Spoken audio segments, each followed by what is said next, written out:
Okay, hi guys, it's Ellie here from Books and Stuff, and hope you're all okay. I am here to update you on my Rory Gilmore reading challenge, and I found out the other day from my Facebook memory thing, time hop thing, I have been doing this for a whole year, and so far not been doing very well.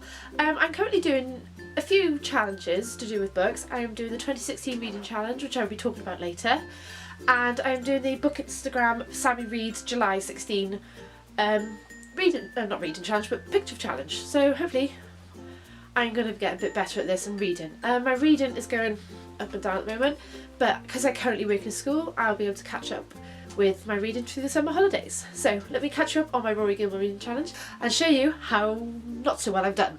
Okay, the first book I actually read was The Wizard of Oz. I don't actually have a physical copy because I borrowed it from the library in a previous school that I used to work in, and as always all I think about was follow the yellow brick road, follow the yellow brick road. Apologise for the singing, I cannot sing, but I do sing to kids. They think I'm an amazing singer. I'm not. The second book I actually read was Of Mice and Men by John Steinbeck, and I remember reading this in school and going out to buy it because it became one of my absolute favourite books to read, and I love reading it. It's one of my favourite books, and I gave it to my brother to borrow to read, and he loved it as well, and he's done really well with it. And it's an easy book to read, but it's, you know, it's John Steinbeck.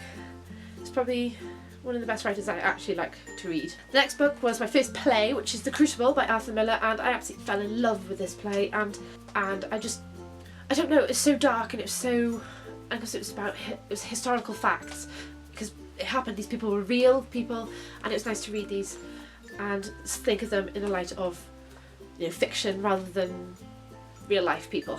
So, and the next one I flew through. It was just, I couldn't put it down. I was reading it when I was working in a secondary school, and most of the teenagers were like, "Oh miss, that is an amazing book, I'm so glad you're reading it, I wanted you to read it, it's amazing." And it was The Perks of Being a Wallflower. I absolutely loved it. Very dark, very 1980s, obviously, it's set there, and it's amazing. Was it set in the 1980s? I can't remember. I read this is one of the first books I quickly bought because, you know, it's got a reputation of being amazing, and it was amazing. I loved it. It took me a couple of days to read, and I love it. Next book is my reason for reading, Harry Potter. Harry Potter and the Philosopher's Stone. This isn't actually my original copy. I had a copy in, I think, 99, when it near enough was 2 years old, and I bought another book because I lost the first book when the films came out, and again I lost that book, so I've stopped lending out books. So this is my hardback one. I had to get it hardback. I do have the others, but 1, 2 and 3 are not in hardback. 5, 6 and 7 are first editions, which is not a rare thing for Harry Potter, but I'm chuffed I own first edition books. The next book is A Room with a View. Again, I love this book. This has become one of my top 10 favourite books. I remember watching the show Rafe Spall and Timothy Spall. I remember falling in love with Rafe Spall. I still love him, he's a fantastic actor, but when I read this I didn't imagine any of the characters as the actors of being in the show. The show? TV show. The actors being in the TV show. And I love it. I cried at the end, it was so lovely. It's sad, but it's lovely. Absolutely love it. This is my favourite book of all time. Jane Eyre by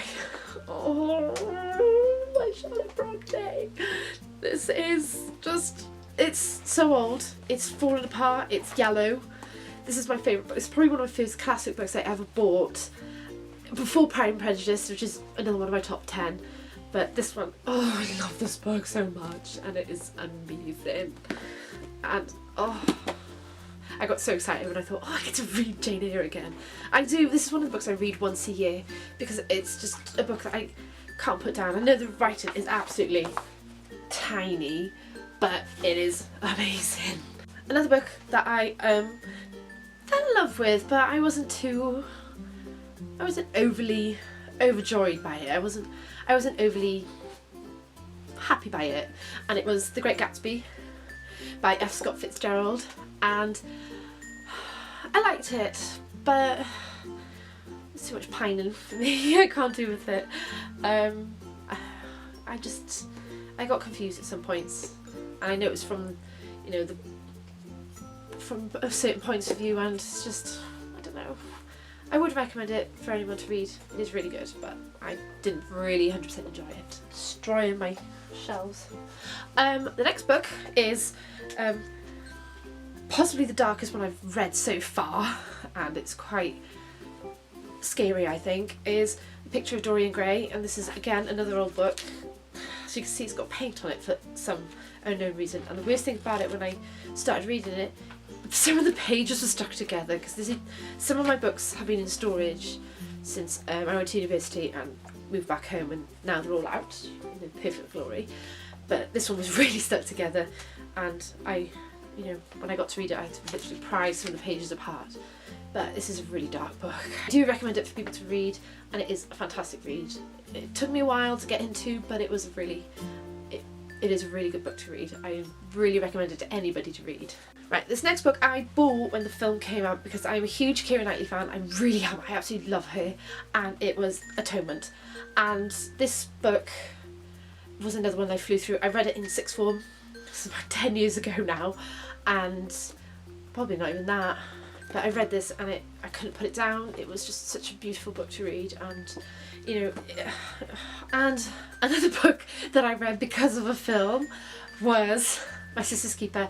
I do have my reservations about this film, not the book. The film was accurate to so far, but the ending they changed, which I didn't like, because the ending in this book was much more, well, actually they're both believable, but this one was a bit more, you know,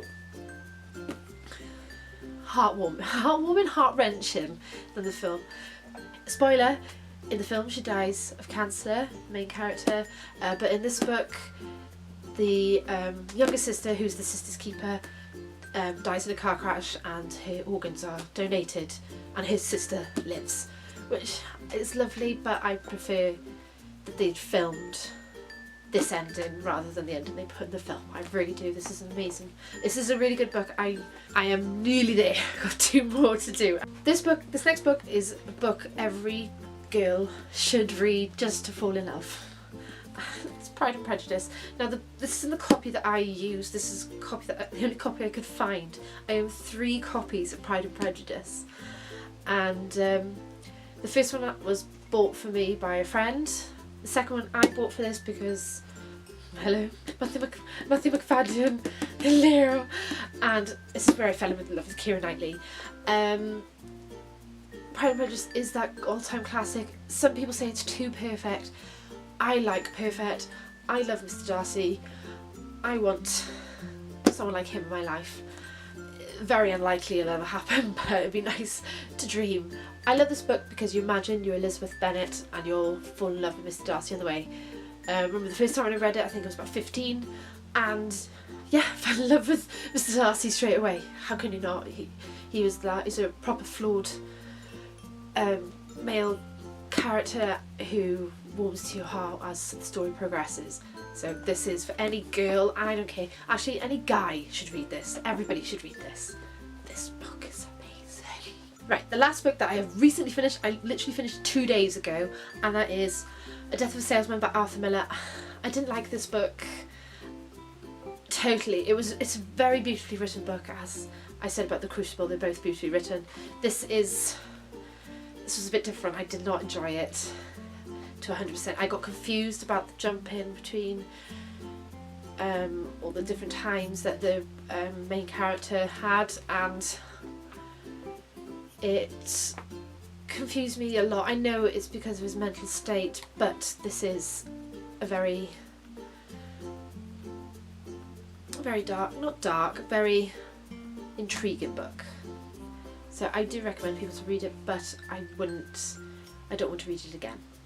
That is so far of how much I've read on the Rory Gilmore Reading Challenge, and I hope to get that list a bit higher by using the 2016 Reading Challenge, by just incorporating some of the books into the Reading Challenge completely. So hopefully that'll go well. So that's how far I've got on my Rory Gilmore Reading Challenge. Pop a comment below of how well you're doing with your Rory Gilmore Reading Challenge, and what books that you would recommend for me to read next. I hope you're all well. Don't forget to subscribe to my YouTube channel for more videos just like this and other stupid stuff that I like to do, hence books and stuff. Hope you're all well. Take care guys. Bye.